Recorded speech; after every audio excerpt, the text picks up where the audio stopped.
Hi everyone, it's Miss Celeste here. I am your instructor for ECE 102. We are on week 1, part 4 in our journey through our course.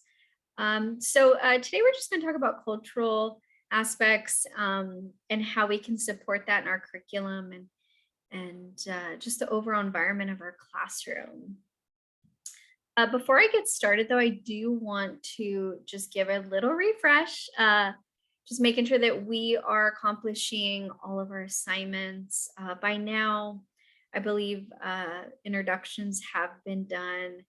And then moving to discussion threads, making sure those are turned in Wednesdays, replies on Saturday, and just making sure that we are doing those on different days just to keep that collaboration and conversation going consistently. And also just being mindful if your peers ask you questions or reflect in certain areas that you then respond back is really important. And then journals, making sure that we are accomplishing those by Saturday. And then your assignment is due Sunday of week 1. So again, if you have any questions in any of these areas, please reach out because I'm here to support you.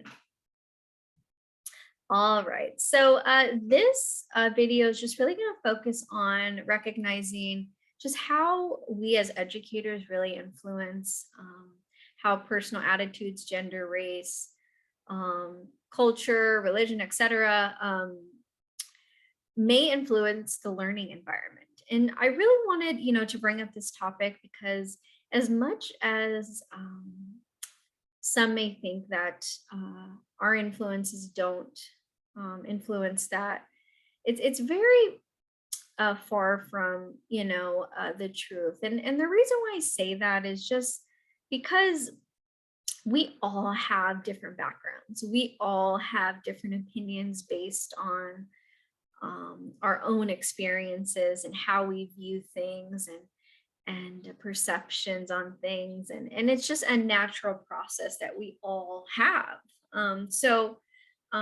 It's definitely not to be seen in a negative sense by me saying we don't recognize that. It's just trying to bring the focus more on how we feed that out to others, how we communicate, how we impact our environment and our learning environment for children, and really just trying to build more awareness around our impact and how much our impressions matter and how much we that definitely can make a difference in a positive sense. So recognizing how we influence many of these areas is so powerful, and that's how I want you to view it. And that's how I know a lot of us kind of lead it with that example. And so I just want to empower you and encourage you to influence others around you to come from the same perspective. And if they do, so wonderful. If they need some support and more understanding, that's where I'm asking you to kind of dive in to supporting that need. So becoming more aware of your impact and how much your guidance and impressions can make all the difference when children are learning, because they're now forming, themselves and having these influences do affect that. So I just want us to be mindful of how impressionable we are and really taking the responsibility on to lead in amazing ways. So the learning environment. So when teachers teach from the curriculum, it's important they use good judgment on how to deliver the information. They need to recognize that the areas prior to teaching, so it is well prepared. So they need to really spend time understanding how they're going to deliver that information, how just kind of what's the best way to approach this topic or the learning for these children, or if it's individual, however it's presented. It does need to differ depending on those child's needs. keeping all learning needs in mind, again, going back to my point right now about that, because again, we're all different. So if we really want children to learn what we are teaching, we really need to keep all of their learning needs in mind. Include culture needs and support all children. So again, being mindful of the culture needs of children, and that can be many areas. One could be the language barrier, or just kind of having that support in the classroom so all children can receive the information just like any other child would. And also keeping a diverse perspective, and to keep other opinions, not non-biased. You really have to teach from a very wide perspective, and really have a diverse perspective, just because, again, we all come from different environments, we all have different experiences. So we really want to learn and teach children how to blend those all together in a positive way.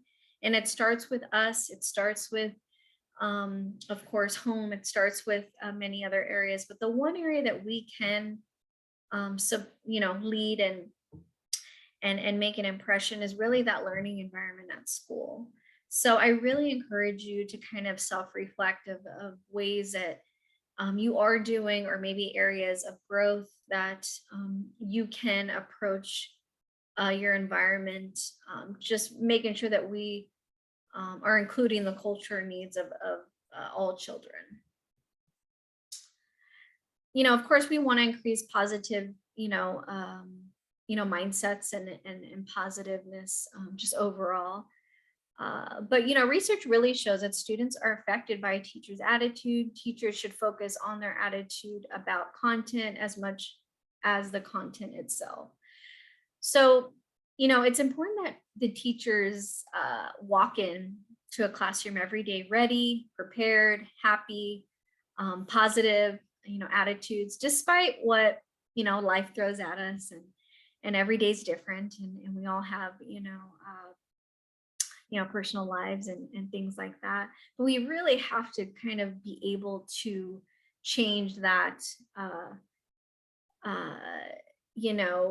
mood, or change just everything, and kind of walk into a classroom very well prepared, so nobody sends that. And I understand that that can be really hard at times, depending on what each of us are facing, and life again happens, and things definitely change in an instant sometimes. But I just want to encourage you to really just be mindful of how your energy is important, your attitudes, and really focusing on what we're teaching, and really applying that as an importance versus how we're feeling in the moment. And again, I understand it can be challenging, but I know you can do it. Some suggestions would be, at the beginning of the school year, set positive atmosphere by teaching in a positive and welcoming manner. So the more that you create a positive environment, a great team, a positive team among your teachers, lots of communication, collaboration, input, the more that everyone's going to notice that, and really sense that energy. So I really encourage you to set the tone from the beginning of the school year, so you can create that positive environment, and which for many environments can be many different things, depending on what your needs are. Maybe you have a great team of collaboration and communication, and maybe you need a little bit more of just time spent meeting one-on-one, for an example. So just kind of self-reflect a little bit. I would encourage your whole team to do that, and find ways that we can support each other, and maybe do things differently. Because that's one thing that I always encourage each of the classrooms at the school that I directed. I really just wanted them to spend time self-reflecting, because I feel like we don't do enough of that, or it's looked upon as maybe a negative thing, like something's wrong, and that's far from what that represents. It's more so to just dive deep into other ways applying, the learning or because again, everybody's different, so needs are continuing to change, so we, like I say, are lifelong learners, so that's okay. So please look at that in a positive sense, because that's really what it is. Having opportunities for families and children to share their culture, um, needs and different transitions is really important, because I really think that when you include that in the classroom, it really resonates the power of acceptance, care, and they feel valued, and it's very much appreciated, because it's important that we learn about others and we encourage that. Present topics of culture and difference among your lessons, so include different topics of culture. Show empathy and build good morals. So in order to do that, we really have to bring it part of the process. Encourage questions and spending time answering from an open perspective. So encourage children to be curious and ask great questions, because that's what's going to get more clarity to a lot of questions that maybe they have and you just didn't know that. So I definitely would encourage that. And also just being mindful that the classroom may be the first time some children interact socially with other children. So it's critical to build a supportive and welcoming demeanor to all. So children are watching us at all times. So again, every child who comes into our classroom can either come from a different learning environment, maybe has never been in school before, maybe just has been with at home with parents. It all can differ. So my point is that we have to really be mindful and have those great conversations, with parents, so we get to know each child individually. So then we can apply greatness to our curriculum to implement even added bonuses that kind of come up when you meet new children, because they do for me all the time. This is just a quick video of building, really culturally accepting classrooms. And I really thought it kind of send, a really great message of how we can do that overall. Adelante, umbral de español, busquen su nombre con su palito. Muchas gracias. There are no blank slates walking into the classroom. Culturally responsive teaching is capitalizing on all that students bring with them from their personal lives and their home lives. And it's really knowing that student, knowing where he or she is from, and using that to craft the most meaningful and rigorous learning opportunities.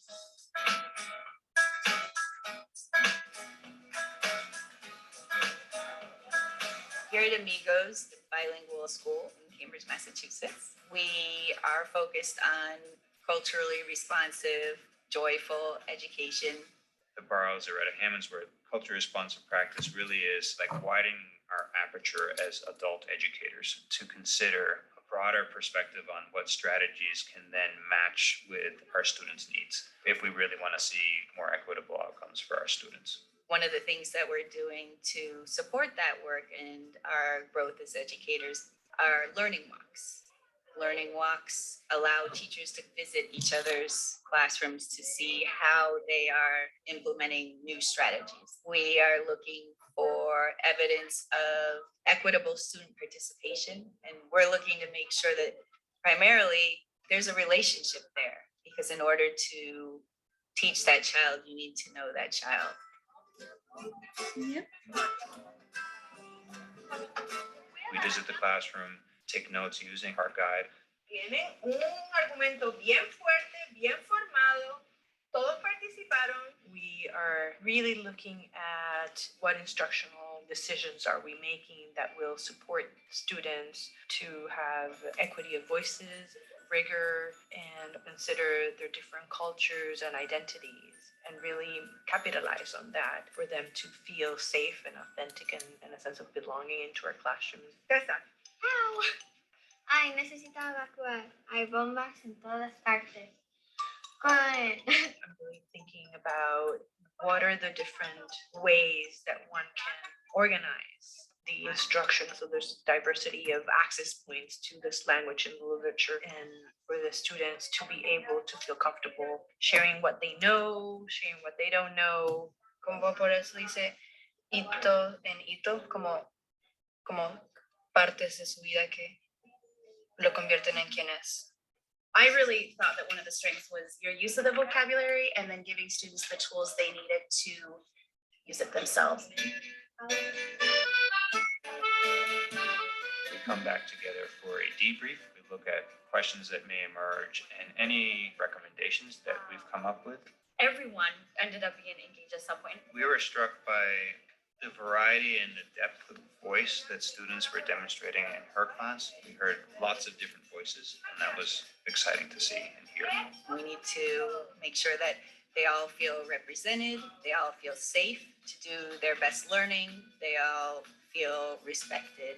And I think that's a lifelong process for any educator. Culturally responsive teaching isn't something that you say, I went to a professional development session, I'm all set, check the box. Something you have to dedicate a lot of time to throughout your career to make sure that you're doing the best for the students.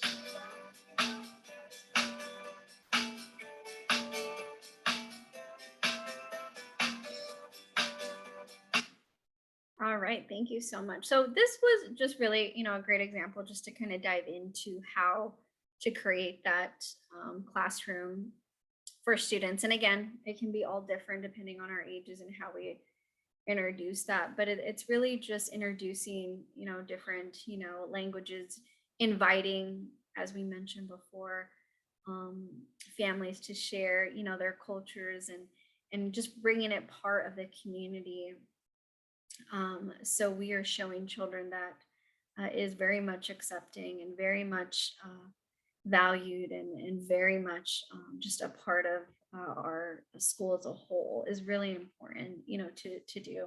I really liked in this video where they did the learning walks. That was something new that I learned in this video.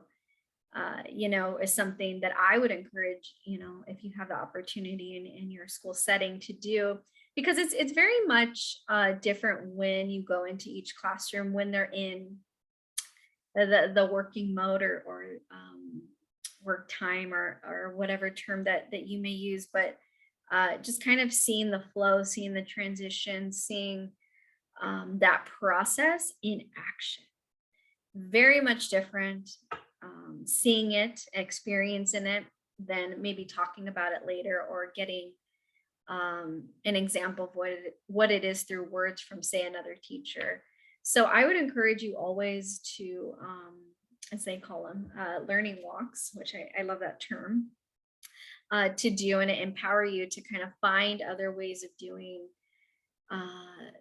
things, maybe approaching lessons differently, adding to your curriculum, adding more of this or that, depending on what the need is, and having those creative conversations with your administration or school directors, principals, districts who, as the leaders of those curriculum, standards, but really incorporating that culture aspect is a great conversation to have. Adelante, umbral. Sorry about that. All right, so why is diversity important? So infants begin to distinguish, themselves by watching others, right? So toddlers can recognize racial and gender differences. Preschoolers form their identities and are very interested in their similarities and differences from others. So it's very mindful to know that. They also are aware of family structures. Again, just depending on what conversations or understandings that children have had, it's encouraged to kind of have even, more conversations about certain areas. And I also would encourage you to include parents in those conversations. Because we have to be mindful that some parents may be sensitive to certain conversations pertaining to certain things. you know, not to say they don't want those conversations, but I'm saying more to be a part of those conversations, which I've heard before in my past of, you know, oh, you know, so-and-so wished to have been part of that conversation so they could learn together, or the parent can also better communicate how to communicate whatever the topic is, you know, for an example. So it's a learning moment for everybody. So again, I would encourage you to have parents in those conversations that are needed, and just kind of a more detail, just so again, everyone's on the same page. Ways that you can celebrate diversity and connect classroom and home. You know, I would partner with the community and families to see what opportunities they can offer. So putting it kind of back in their court and saying, hey, what can you bring to the classroom? Because we're really excited, you know, to learn more about, you know, different, you know, this culture or that culture. And you know, is there anything that you can, you know, bring into the classroom or talk about or share, etc. And once they get the okay to be involved in that process, they love it so much. I mean, parents want to be involved, they want to be part of the community, but they don't know how sometimes. So when we specifically talk about cultural subjects and really diving into those different areas, it's important that we incorporate parents, as I mentioned, in those conversations. So why not have them in the classroom? Have them come in, lead some sessions, talk about certain areas and how they celebrate, you know, an area that I always found fun in the toddler classroom, because again, they're very young. So again, we can't sit for you know, lengthy times, but we definitely had so much fun inviting parents to kind of share how they celebrate the holidays. So parents would bring in maybe garments that they wear, or maybe they eat certain foods, so they would share those.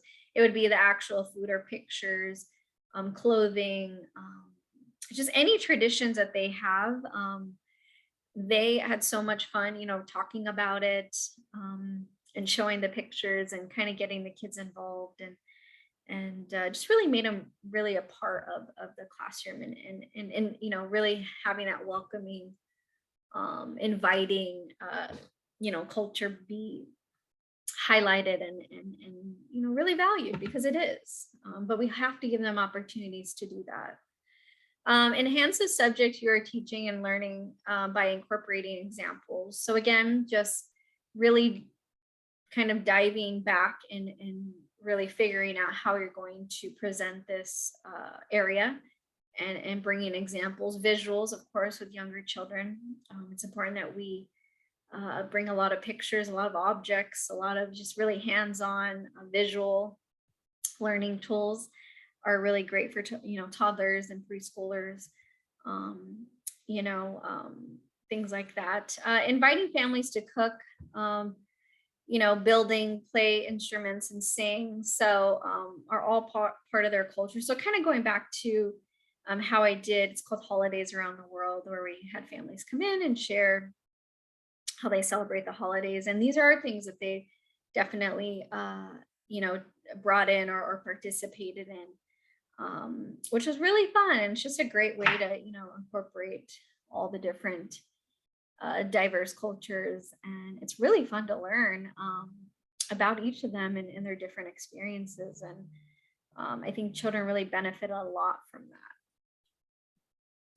And lastly, I just want to say thank you. This has been really fun. I hope the videos are great in some of these, you know, sessions that video sessions that I do, that I incorporate some videos for other perspectives and other ways of doing things. Because, you know, I really want us to kind of dive into adding more to our curriculum, to our classroom, to our school as a whole. And in order to do that, we have to kind of see how others do it and utilize ourselves as great resources, because somebody has done it before. So till next time, part 5 of week 2. We now will be in week 2. I hope week 1's videos have been great. Please reach out if you have any questions, but I will see you next time. Thanks so much. Bye-bye.